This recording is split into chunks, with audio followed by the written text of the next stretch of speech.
아직도 바닥 아니다 매수 사라진 LG생활건강. 4분기 부진한 실적을 발표한 LG생활건강에 부정적인 투자 의견이 잇따르고 있다. 단기간 내 실적이 반등하긴 어렵다는 분석에서다. 증권가에선 당분간 주가 흐름도 부진할 것으로 보고 있다. 1일 금융투자업계에 따르면 DB금융투자는 LG생활건강에 대한 투자 의견을 기존 매수에서 중립으로 낮췄다.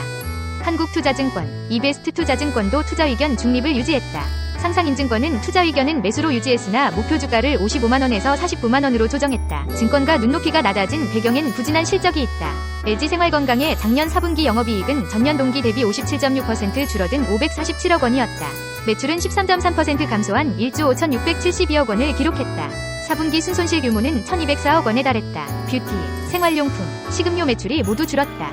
또 중국 시장의 수요가 약세를 보이며 뷰티 사업의 수익성이 훼손됐고 해외 구조조정 등의 영향으로 영업이익이 감소했다. 허재나 DB금융투자연구원은 LG생활건강 실적에 대해 중국 매출은 선방했지만 면세 매출은 전분기 대비 60% 감소하는 등 크게 부진했다며 회사 측은 첨기단 신형 제품을 판매하기 위해 판매량을 조절한 영향이라고 설명했다고 전했다. 김혜미 상상인증권연구원은 LG생활건강 모든 사업부의 매출과 영업이익이 감소했고 화장품 부문 체질 개선 비용이 발생했다며 소비 경기 둔화, 추운 날씨 영향으로 음료 부문 실적도 예상에 비해 부진했다고 설명했다. 전문가들은 당분간 실적이 개선되긴 어렵다는데 의견을 모았다. 김명주 한국투자증권연구원은 중국 법인의 적자가 점차 감소하고 있는 점은 긍정적이지만 올 12분기에도 영업적자는 이어질 것이라며 면세 매출이 급감한 점을 고려했을 때 LG생활건강이 판매하는 화장품에 대한 중국 소비자 수요가 온전히 회복된 것은 아니라고 판단한다고 했다. LG생활건강은 사업 경쟁력을 확보하기 위해 체질 개선에 나섰다. 작년 하반기부터 스킨케어 브랜드 후에 대한 리브랜딩에 나섰고 일본 시장은 중저가 색조 브랜드를 중심으로 진출해 마케팅을 강화하고 있다.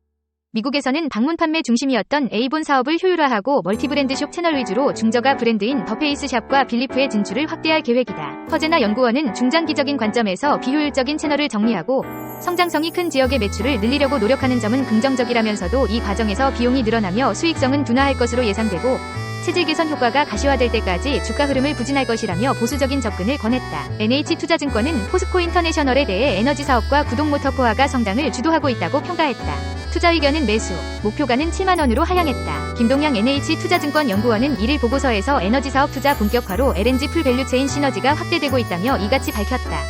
이어 에너지, 소재, 어그리 바이오 3대 핵심 산업 중심 성장성 강화 계획이며 중장기적으로 포스코그룹 2차 전지 밸류체인 및 2050 탄소 중립 비전에서 주요 역할이 기대된다고 말했다. 포스코 인터내셔널의 4분기 실적은 매출액은 전년 동기 대비 1% 줄어든 7조 9,094억 원, 영업이익은 27% 증가한 2,146억 원으로 시장 컨센서스를 하회했다.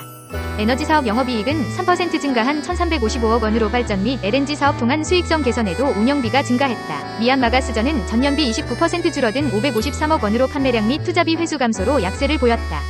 글로벌 사업은 1% 늘어난 791억 원으로 구동모터코아 수익률 회복에도 전분기부터 이어진 철강 업황 부진 영향으로 약세다. 김연구원은 2024년에는 에너지 사업 투자 확대와 구동모터코아 증산 동안 성장이 기대된다고 내다봤다.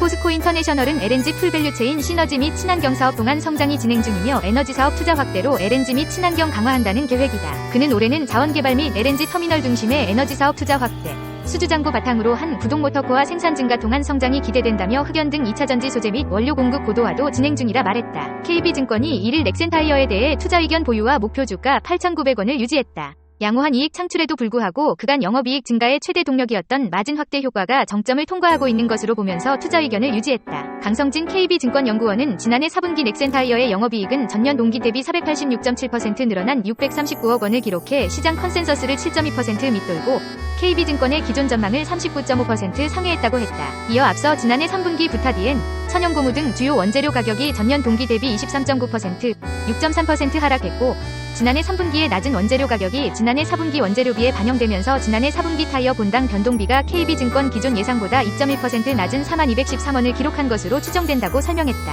한편 지난해 4분기 영업손익에는 반덤핑 관세율 가정치 상향에 따른 180억 원, 성과급 성격의 인건비 80억 원, 체코 공장 2단계 가동에 따른 추가 감가상각비 증가 10억 원 등의 비경상적 비용 증가가 있었다고 분석했다. 그는 2024년 넥센타이어의 영업이익은 전년 동기 대비 27.8% 늘어난 2,387억 원을 기록해 시장 컨센서스를 8.3% 하회하고 KB증권의 기존 전망을 40.2% 상회할 것이라고 전망했다. 이어 투자 의견 보유에 대한 리스크 요인은 다음과 같다며 홍해 인근 수역의 해상 위험이 증가함에 따라 물류비가 늘어날 수 있다고 했다. 또 최근 원재료 가격이 다소 상승했고 향후 수익성 압박이 발생할 수 있다고 봤고 아울러 환율 변동에 따른 수익성 변화가 가능하다고 했다. 유한타증권은 1일 포스코홀딩스에 대해 애초 예상보다 더딘 철강 부문 업황 개선 움직임에 따라 올해 영업이익 추정치를 낮춰 잡았다.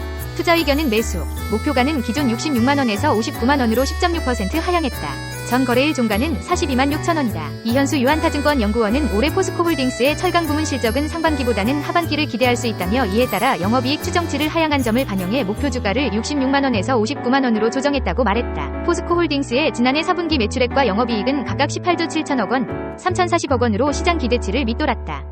주 원료비가 전 분기 대비 소폭 오른 데다 탄소강 판매 단가는 예상보다 더 큰 폭으로 하락하면서 스프레드 축소가 크게 나타난 점이 영향을 줬다는 평가다. 또 주요 해외 철강법인 영업이익이 전 분기 대비 악화했고 친환경 인프라 부문에 속한 주요 자회사 영업이익 역시 전 분기 대비 줄었다.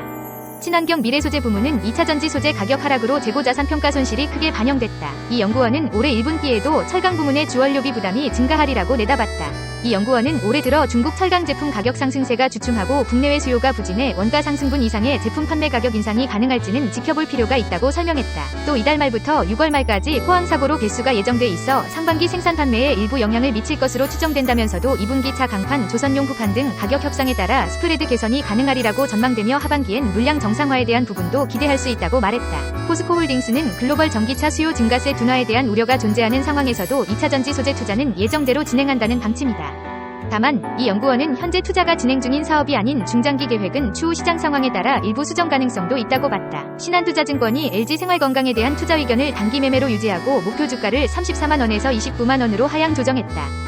지난해 4분기 부진한 실적을 낸 가운데 불확실성 해소의 실마리가 보여야 반등이 가능할 것이란 의견을 제시했다. 1일 박현진 신한투자증권 연구원은 지난해 4분기 LG생활건강의 연결기준 매출액은 전년 동기보다 13% 하락한 1조 5,672억원, 영업이익은 같은 기간 58% 감소한 547억원으로 시장 기대치를 13% 하회했다고 했다. 박 연구원은 이익 기여가 가장 높은 화장품 실적 부진이 면세, 중국 로컬 부진에 기인한다며 따이공 매출 보이콧 흐름이 이어지면서 LG생활건강의 면세 매출이 급감했고 매출 비중도 직전 분기 대비 20%포인트 감소한 13%를 기록했다고 했다. 이어 생활용품과 음료는 제품 믹스 개선에도 불구하고 내수 경기 둔화에 따른 매출 타격이 부각됐고 원가 부담도 지속되는 것으로 보인다며 중국 매출은 전년 동기보다 20% 감소해 영업적자 추세가 지속되었으나 직전 분기 대비로는 적자폭을 감소시켰다고 했다. 그러면서 립세린이나 어글리러블리, VDL 등 인디뷰티 트렌드에 편승할 수 있을 법한 브랜드들의 선전은 긍정적이라며 중국발 실적 부진이 전사 실적 성장을 어렵게 하는 시기로 차후 중국 사업에 대한 불확실성을 해소해 나갈 수 있을지 확인이 필요해 보인다고 말했다.